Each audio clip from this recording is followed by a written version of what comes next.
On the table. So, while $88 billion, while we would like to, while I definitely understand your concerns, right now I think that doubling the budget of UNESCO would definitely help it achieve We could certainly a lot of its use goals, that type especially of money in terms of. especially since a lot Yeah, of 1 billion would budgets definitely help a lot. You meet a lot of issues. We appreciate it. right.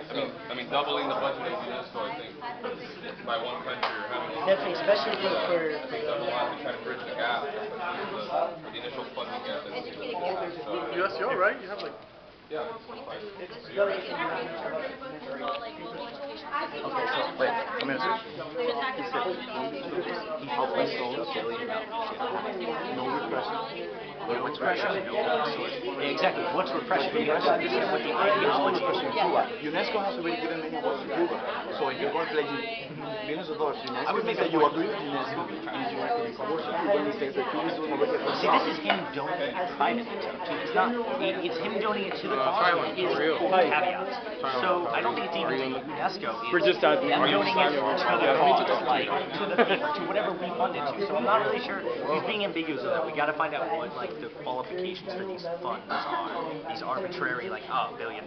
Yeah, because he came in with $1 billion and he wants to mess up everything we have worked on. So do you see how he just worked in there? Like, oh, and open software's on. He didn't even talk about it, didn't touch it in his speech, and that's what it's on. India. Yes. What country are you on? I'm definitely beyond this Latin America. Because I'm not going to definitely, I don't want to count out to the U.S. I don't want to read certain principles, but I'm willing to hear, mind you. There are going to be benefits for all countries involved here. And seeing that you are in India, you're going to be one of the funders of many programs that we created. On a developing nation here, I mean, actually on a scale of human development, India is only 128 out of 177 because literacy, health, and all those things, they need improvements. So we're developing, not developed. I would say India is a developed nation at this point in time. It's in the process, Delegate. I understand that. Just because we've got so many people. Yeah, Fiji definitely could do. Definitely could do that right now.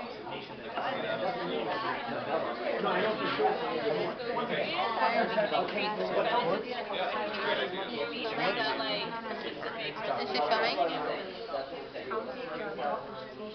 Decorum. Like UPS, you got a question, I got it. I don't get if the $1 billion funding to that is like towards UNESCO in general, or if the legislature said that we were opposed to education. Well, we have certain reservations. What I'd like to do, if that's all right, is see what, as far as open source, working group has established, and see where we agree and where we disagree. But in general, I have reservations against the United States has reservations against it. We have to see, or in general, what you have or what you don't have. That way, we can filter what we agree on, what we don't disagree on. But yes, absolutely, the budget would go directly to UNESCO. Absolutely, and the United States is working with other Western nations, and we definitely think that we can get we can get an even bigger amount donated. Right. So I think basically that what all we've done is like, I mean, we're basically like concentrating on like for understanding what exactly is that of initiatives to like the infrastructure, especially in rural areas, like we're talking about like communication media centers already are in place, like I had previously talked to Denmark, and Denmark speaks on like curriculum as well, but it's also focusing on And how would the curriculum be here? What's up? Oh, okay. yeah, I mean, we're expanding like everything, general like media. This is like saying that this is how we're gonna do everything, how we're gonna do how we're gonna do I think ours is more like in-depth, like we should put like the aforementioned, like aforementioned. Okay, like the aforementioned. You don't want to sound like we're being repetitive, but we need to reiterate like right. So what are you guys focusing on right now? Like the aforementioned. This is all encompassing actually. We mostly taking a cost-effective approach to this, and we have our main pillars are curriculum that emphasizes basic educational needs, like neutral. Without having to succumb to the basically pressure of stick money. on carrot type thing that the United States wants $1 billion, but we have to submit to everything that they want. And even There's a definite selective way of doing it. yeah. So We focus on reading, writing, arithmetic skills. We're going to set up. First of all, what I'd like to stress, most of this part, 80% of it, is already funded. Yeah, it's already It's cost in effective. existence. so then It's making more efficient. is there any way to take advantage of offered funds while still maintaining a Oh, of core? course, we'd have to talk to the United States about that. Because the thing The only is that problem we- we see in the future with them about the funds they're offering is the open source Right. element.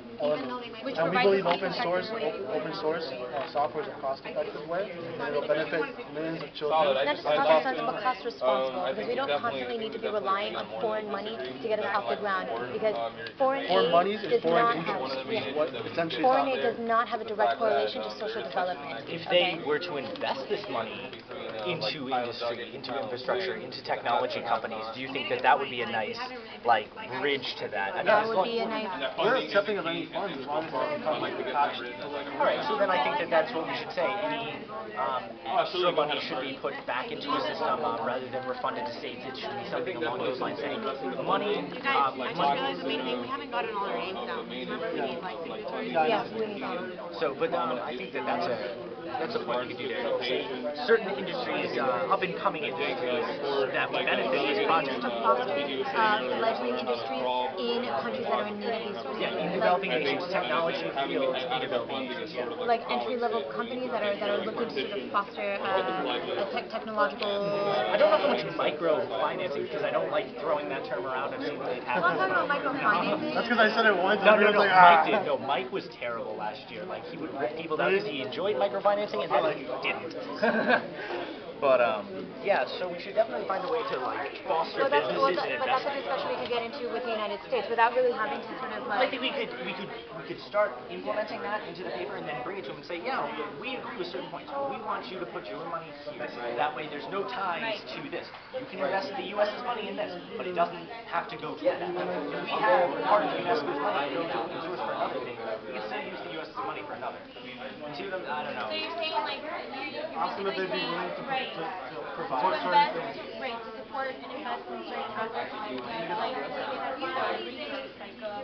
I think any investment should go into technology or investments that are going to pay off over time. You can't just have it go to buying all the buses. If they buy all the buses, that'll be great for infrastructure and building up, but we'll have a bunch of buses that in 10 years you can't use. So it should all be invested. You would say more for like UNESCO initiatives, like the jobs, and the money should go to something like The that. development of a more cheaper, efficient, energy-efficient laptop. Like that should be implicit. That it's not so much as manufacturing, but investment in method technology. So instead of like the laptop itself, like buying the laptop, how do we Yes, how to make the laptop really cheap. Like once again, India's $35 laptop is $35. That's it. Like I wanted to buy it. It's a little different. It's a touch screen, but like that's the kind of idea. If India's already got a $35 laptop, I would like investment and then to make it cheaper, to make it so much so that it's like, oh, everyone has Okay, one. so It's then that way $10. you're putting money into the country, industries, that way creating infrastructure and letting people pay. Yes. What about teachers? I think that a lot of hey, I'm all for investing in cheap teachers. I mean, obviously, but there's any job. Here we go. Any job that can be taken over by any teaching opportunity that a machine can do, a machine should. And that says something about teachers. Like sometimes teachers, we hire them for the wrong purpose. We hire them to do things that are just so arbitrary tasks that they don't need to spend their time doing. I just get that. I think that certain programs you can just show program teachers ideas. It takes the fun of the teacher. A teacher's more of a mentor. Someone who's guiding. Like we need more of those. Those are things going to When we were talking about like moving, all of like learning how to be independent, how the lab